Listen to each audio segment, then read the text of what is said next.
La tension monte d'un cran entre l'Union européenne et le Bélarus. La Pologne déclare l'état d'urgence le long de sa frontière avec Minsk. De son côté, la Commission européenne prépare un nouveau train de sanctions contre le régime du président Alexandre Loukachenko. Évidemment, nous allons poursuivre la lutte contre cette terrible instrumentalisation par le régime d'Alexandre Loukachenko des migrants et de la misère humaine. Cette bataille comprendra évidemment des sanctions et les travaux pour un 5e paquet de mesures commencent maintenant avec les États membres. La Lettonie, la Lituanie et la Pologne accusent Minsk d'envoyer des migrants, principalement afghans et irakiens, le long des frontières pour déstabiliser les autorités. Les 3 pays membres accusent le Bélarus de vouloir profiter d'une faiblesse ressentie en matière de migration.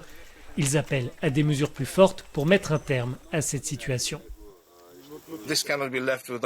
Il faut une réponse ferme et rapide de l'Union européenne, car Alexandre Loukachenko continuera à tourner le dos aux engagements internationaux et continuera à employer ses méthodes hybrides contre l'Union européenne.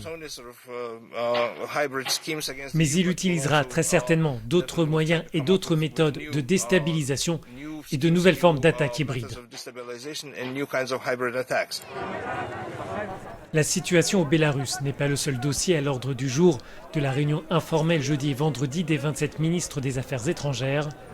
Les diplomates feront le point sur l'Afghanistan et les arrivées attendues de réfugiés qui fuient les talibans. Il s'agit là aussi pour l'Union d'essayer de coordonner sa réponse.